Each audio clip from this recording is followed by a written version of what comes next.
తెలవారుజాముల్లో వెంకటరమణ తండ్రి సుప్రభాతము చేసెను సురులే రమణ.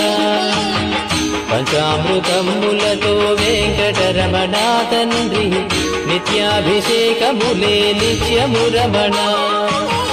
వజ్రమకుటంబుతోను వెంకటరమణ తండ్రి శంకు చక్రధారుడవే తిరుమల రమణ. మూడు నామాలతోను వెంకటరమణ తండ్రి ముల్లోకములు ఏదడి మూర్తి విరమణ.